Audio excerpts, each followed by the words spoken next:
Eli was just 24, a struggling college student scraping by on part-time jobs and scholarship leftovers. With worn-out shoes and second-hand textbooks, he lived in a world that didn't offer many second chances. That's why everyone was shocked when news broke that he had married Margot, an elegant, 71-year-old millionaire widow who lived in a mansion on the edge of town. She was a woman wrapped in mystery, known more for her isolation than any warmth. People talked. They whispered about gold digging, desperation, scandal. But they didn't know the truth. Months earlier, Eli had volunteered at a local hospice as part of his community service credits. That's where he met Margot, not the glamorous version the world knew, but a frail, grieving woman quietly waiting for something to change. They talked for hours in that sterile room. He read her poetry. She taught him chess. They laughed, and sometimes, they cried. In those moments, she saw a young man filled with kindness, not greed. And he saw someone who still had a flicker of life left in her, despite the pain she hid so well. When Margot recovered and left the hospice, she asked Eli to visit. Then she asked him to stay. Their bond wasn't romantic in the traditional sense, it was built on understanding, on loneliness healed by empathy. So when she proposed, Eli said yes, not out of desire for wealth, but because somehow, this strange connection had become the most real thing in his life. They said I married her for her money, Eli would later say. But what they didn't know, was how she saved my soul before I ever touched a dollar. And in her quiet way, Margot had saved him, too, by reminding them both what it meant to be seen. Eli stepped into Margot's mansion like a guest in a forgotten museum. The ceiling stretched high above him, chandeliers coated in quiet dust, portraits of unknown ancestors watching from every wall. The wealth was undeniable, hand-carved furniture, silk curtains, gold-framed mirrors. But it all felt cold. Lifeless. The silence wasn't just the absence of noise, it was the weight of years gone by, of memories locked in rooms no one dared enter. Margot floated through the house like a shadow. She didn't speak much, didn't smile often. Most days, she sat by the window in the sitting room, eyes fixed on the garden as if waiting for someone who would never return. Eli didn't try to fill the silence with questions. Instead, he filled it with care. He started cooking for them, simple meals, often from his childhood. He read aloud from Margot's old poetry books, his voice the only sound that broke the mansion's stillness. And every night, he told her stories, not grand, heroic tales, but honest ones. About growing up alone. About his fear of never being enough. About his hope that maybe, just maybe, life could still surprise him. At first, Margot would only listen. But slowly, her eyes began to soften. A smile would flicker during a funny memory.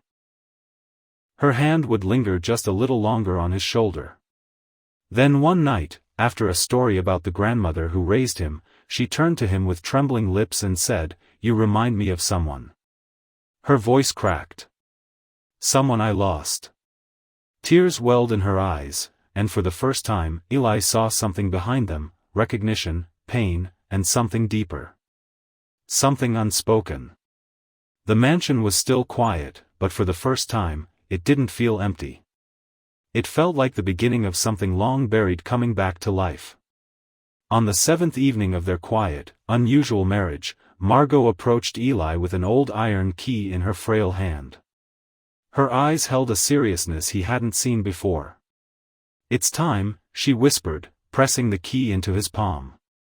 Eli followed the hallway he'd passed a dozen times, the one with the locked door at the very end, the only room he had never entered. The key clicked in the rusted lock, and the heavy wooden door creaked open. Dust floated in beams of sunlight that poured through lace-covered windows. Inside, it was like stepping into a memory frozen in time. A nursery. The wallpaper was faded, but tiny animals still danced across its edges. A crib sat beneath the window. Toys, wooden trains, a teddy bear, a rocking horse, all untouched, waiting. And on the dresser, a framed photo, a young soldier holding a baby boy, both smiling wide as if the world had not yet broken them. Eli felt a strange pull in his chest. There was something about the man's face, about the baby's eyes, they looked oddly familiar. He turned to see Margot standing silently in the doorway. Her voice trembled. "My son never came back from the war. They said his unit vanished. Years later, I learned he'd had a child, but I never found him." She stepped forward, tears sliding down her wrinkled cheeks. "Until you walked into that hospice, with his eyes."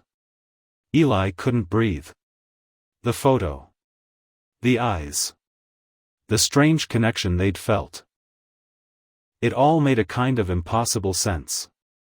His whole life, he had known something was missing, something deeper than family. Now he understood. He hadn't just married a lonely woman. He had unknowingly come home. Margot sat across from Eli in the dim glow of the nursery, her hands trembling as she unfolded an envelope. Inside was the DNA test, proof of what her heart had suspected but her mind had struggled to believe. Eli was her grandson. Her son's child. The missing piece she had searched for across decades of grief and silence. She had found him not through detectives or fate, but through a moment of unexpected kindness, when he sat beside her hospital bed and treated her not as a burden, but as a person worth listening to. She had never planned to tell him this way. The marriage wasn't about deception, it was a desperate act of redemption. By the time she received the results, her health had quietly declined. The doctors gave her weeks, maybe less. And so, she gave Eli everything. Not just her wealth, but her name, her home, her love, the legacy she thought had died with her son. "I just wanted to know you before I left," she whispered, tears streaking her face. "I thought if you knew the truth, you'd run. But you stayed, and treated me like a human being, not a headline." Eli's eyes welled with tears, his voice shaking. "You were the first person who ever saw me as something more than poor, or pitiful. I didn't marry you to gain. I married you because for the first time, someone saw worth in me." They sat in silence, a silence filled not with emptiness, but with the weight of love lost and found. Margot reached for his hand, and in that quiet moment, the years of pain, distance, and regret melted away. She was no longer a stranger, and he was no longer alone. They had found each other, just in time. 2 weeks after their quiet truth was shared, Margot passed away in her sleep, peaceful, finally unburdened. The house was still again, but not hollow. It held the echoes of laughter, late-night stories, and healing words spoken in dim-lit rooms. Eli wandered through its halls, feeling both the weight of loss and the strange lightness of being found.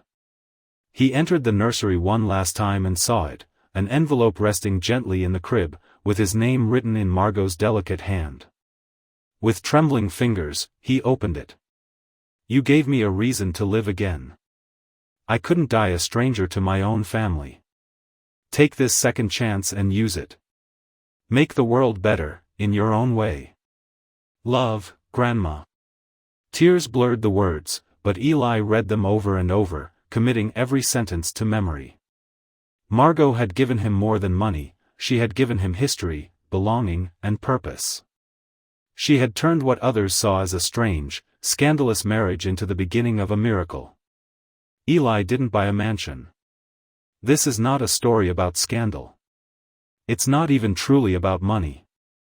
It's about two souls. One young and searching for purpose, the other old and weighed down by loss, who found each other in the most unexpected way. Eli and Margot's bond defied judgment, shattered assumptions, and uncovered a truth that no one could have scripted: family is not always found through bloodlines or tradition, but sometimes through compassion, timing, and quiet acts of love. What began as whispers of doubt became a legacy of hope. A poor student, once invisible to the world, became the grandson a grieving woman had spent a lifetime hoping to find. And in her final days, Margot didn't leave behind just wealth, she left behind meaning, dignity, and a mission that would carry on through Eli. The world may not always understand love when it doesn't fit into a neat, familiar box. But this story reminds us that love, real love, is about being seen, being chosen, and being believed in, even just once. In the end, it wasn't about how they met, or even how it ended. It was about what grew in between. A second chance for both of them, and a future that will now shape the lives of many. That is the quiet power of kindness. That is the true wealth of the human heart.